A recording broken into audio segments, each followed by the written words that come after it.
one of the things for I again to open up, this probably is an exclusive on a podcast because I've never opened up about this. Like I were going through some quite serious financial issues when I were at Sheffield United. That might surprise you. I can see that on your face there, Nick. It surprises you. Yeah.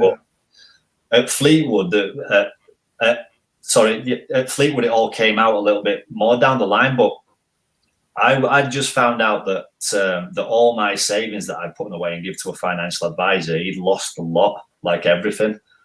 So there were that's sort of playing on my mind. And again, back then, I probably wouldn't have admitted that it would affect me as much as what it was. I would always kind of like, oh yeah, but like playing the game. If anything, like playing the game helped me take my mind off that. But at the same time, I think, yeah, I probably weren't in the right headspace to be doing things as well. And that's possibly kind of, like you say, I mean, fans in particular, they're just looking at you on the pitch.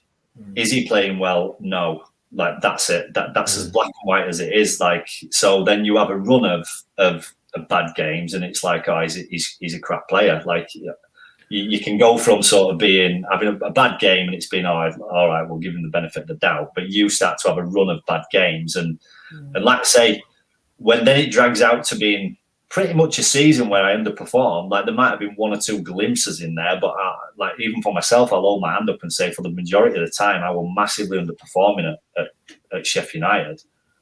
And when it drags out to that long, the fans are in the rights to sort of have their opinion of you as a player. And it's always going to be a bad one, but sort of no one really looks at what's happening sort of behind the scene. It's just like the rest of life doesn't matter. You are getting paid to play football, so you should be performing, and it's just not the case. Like things affect you in different ways, no matter what it is. And the thing is for me, like I will always go out there and try my hardest, and that unfortunately for me is what I was doing at Sheffield United. I was trying my hardest at the time, but as I say, when you're sort of slightly off the pace, when you're overthinking things, trying harder sometimes makes it worse. So it's really what a difficult time for me as well at Sheffield United, which really disappointed me. The saving grace for me, and I don't know if this is the case with Dean. The saving grace for me is I was back home with friends and family, so I did have that sort of exit.